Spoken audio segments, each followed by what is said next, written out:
मार्च 1 1969 वो डेट थी जब देश के अंदर पहली राजधानी एक्सप्रेस चली और ये चली थी न्यू दिल्ली हावड़ा के बीच। इस ट्रेन की जो मैक्सिमम परमिसिबल स्पीड थी वो थी 120 किलोमीटर्स पर आवर। और आज 53 इयर्स बाद जो हमारे देश के अंदर की सबसे तेज राजधानी एक्सप्रेस चलती है उसकी मैक्सिमम स्पीड है 140 किलोमीटर पर आवर, जबकि एवरेज स्पीड ऑफ राजधानी अराउंड 80 किलोमीटर पर आवर की आती है। 53 सालों के अंदर सिर्फ 20 किलोमीटर पर आवर से टॉप स्पीड बढ़ी।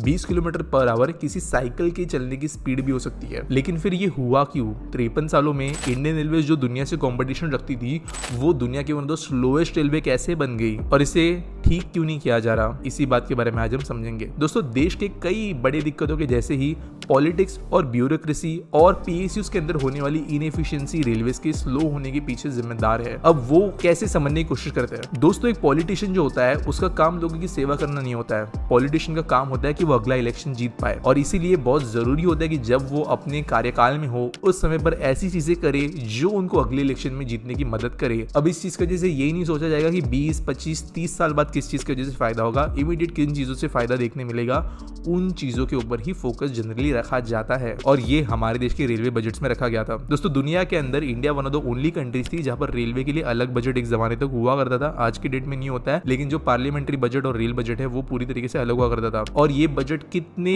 ज्यादा शॉर्ट साइटेड होते थे ये समझने के लिए मैं आपको कुछ पॉइंट्स बताता हूँ साल 2007-8 के रेलवे बजट से, जो कि अनाउंस किया गया था उस जमाने के railway minister mister Lalu Prasad Yadav के द्वारा, जो कि ऐसा साल था जब रेलवे प्रॉफिटेबल थी फ्रेट की वजह से। जो ये बजट अनाउंस हुआ उसके अंदर बहुत ज्यादा रिडक्शंस दिए गए थे फेयर्स के अंदर, स्पेशली फ्रेट में। यहाँ पर डीजल, पेट्रोल, स्टील, सीमेंट इन जैसी कमोडिटीज के लिए जो फ्रेट टैरिफ था उसमें डिस्काउंट दिया गया था, जिसका जैसे इंडस्ट्री खुश हुई। इसके अलावा सेल, इंडियन ऑयल इन जैसी गवर्नमेंट पीएसयूज को भी कुछ अलग बेनिफिट्स दिए गए थे। सीनियर सिटीजन, लेडीज इन जैसे पैसेंजर्स को टिकट्स में डिस्काउंट्स और कुछ दूसरे बेनिफिट्स दिए गए थे, जो कि ऑब्वियसली लोगों को इमीडिएटली खुश करने में सक्सेसफुल रहने वाली चीजें हैं। और इसके अलावा दूसरे तरीके के अनाउंसमेंट जो हमारे देश के रेलवे बजट में होती थी उस जमाने में, वो थी ट्रेन को बढ़ाना, बस ट्रेन अनाउंस करते रहना। यहाँ पर 800 कोचेस अनाउंस की गई थी एग्जिस्टिंग ट्रेन के अंदर ज्वाइन करने के लिए। अपार्ट फ्रॉम दैट रेलवे 8 नई गरीब रथ train, 32 pair of extension train उस साल के लिए, 23 पैर ऑफ एक्सटेंशन साल आने वाले साल के लिए,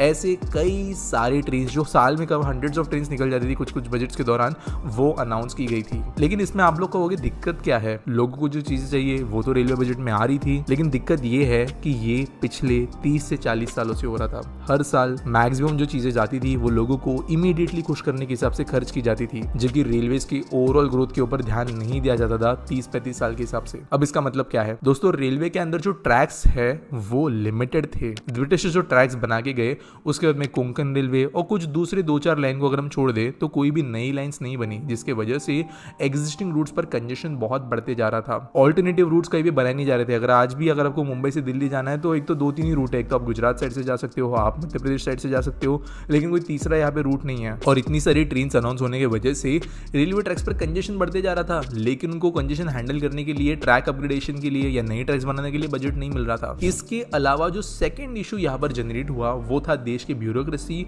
और हमारे देश के जो पीएसयूज की इनएफिशिएंसी है उनसे रिलेटेड। बजट तो नए ट्रैक्स के लिए आ नहीं रहा था, लेकिन एग्जिस्टिंग ट्रैक्स के लिए भी नहीं आ रहा था और कई चीजों को नए टेक्नोलॉजी के साथ में इंप्लीमेंट करने की कोशिश ही नहीं की जाती थी। जैसे आपको मैं एग्जांपल अगर दूं तो देश इंडिया आज भी उन गिने चुने देशों के अंदर या फिर आप कह सकते हो ओनली देशों के अंदर है जहां पर हुप टोकन सिस्टम्स का इस्तेमाल होता है। आपने कुछ वीडियोस वगैरह देखी होगी जहां पर जो ट्रेन का लोको पायलट होता है वो एक रिंग के जैसे चीज स्टेशन के अंदर फेंकता है या पास ऑन करता है, जो कि ये बताता है कि अगले लाइन के अंदर ट्रेन पहुंच गई है और वो सेक्शन अभी ऑक्यूपाइड है। ये चीज जो है सिग्नल्स एंड ऑटोमेटेड सिस्टम्स के जरिए कई देशों से दुनिया भर में हो रही है। इंडिया में भी होती है लेकिन कुछ सेक्शंस में अभी भी ये बाकी है। सिग्नलिंग सिस्टम्स हमारे जहाँ की जगह पे आज भी काफी ज्यादा आउटडेटेड है। स्टेशन मैनेजमेंट पुराने तरीके का है। आपको मैं एग्जांपल बताता हूँ। हमारे देश के ट्रैक्स इतने पुराने हैं कुछ एरियाज के अंदर जहाँ पर लोकोमोटिव्स अपनी कैपेसिटी का इस्तेमाल नहीं कर पाते, यानी कि कुछ लोकोमोटिव्स देश में ऐसे हैं जो 200-220 किलोमीटर पर आवर की स्पीड से चल सकती है और बहुत अच्छे से ब्रेक भी कर सकती है, लेकिन कुछ स्टेशन जो है वो इस तरीके की ब्रेकिंग हैंडल ही नहीं कर सकते, जिसकी वजह से ट्रेन जब पहुंचने वाली है स्टेशन पे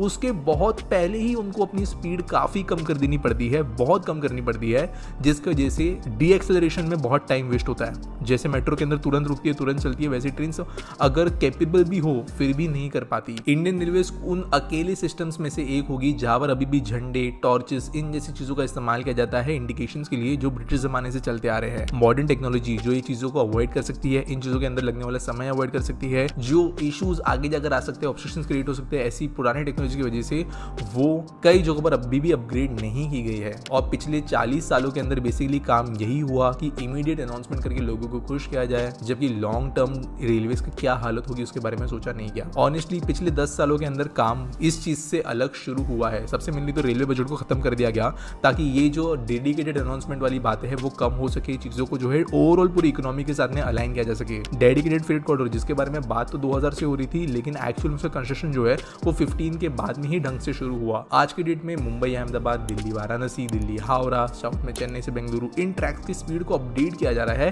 ट्रैक्स को ही चेंज किया जा रहा है। इनफैक्ट इन ट्रैक्स के लिए जो स्टील था वो इंडिया में बनता तक नहीं था, उसके लिए अभी रिसेंट में जो है स्टील्स इंडिया में बनाने का प्रावधान रखा गया, उसके लिए पीएलए स्कीम की अनाउंस की गई है। कई सारे नए रेलवे लाइंस बन रही है जहां पर ऑल्टरनेटिव रूट्स मिलेगी ट्रेन्स को, ताकि वो कंजेस्टेड एरिया में से नहीं निकले। कई सारे नैरो और मीटर गेज ट्रेन्स को कन्वर्ट कर दिया गया है ब्रॉड गेज में, ताकि वहां पे ट्रेन्स ज्यादा कैपेसिटी के साथ में चल पाए। और ऑब्वियसली हाई स्पीड ट्रेन्स पर डायरेक्टली काम शुरू हो चुका है। हमारे देश के अंदर अभी पहले के जैसे हमें ट्रेन्स के बारे में अनाउंसमेंट देखने के लिए नहीं मिल रही, नई ट्रेन यहाँ वहाँ अनाउंस हुई, लेकिन रेलवे प्रोजेक्ट के बारे में जब भी सुनने के लिए मिलता है तो वो होता है coach manufacturing related, locomotive manufacturing related, track upgradation, station upgradation. तो ये ओवरऑल क्वालिटी ऑफ यूजेज लोगों की बेहतर बना दी है, और ये वो रीजन था जिसकी वजह से देश में कभी भी ट्रेन की स्पीड बेहतर नहीं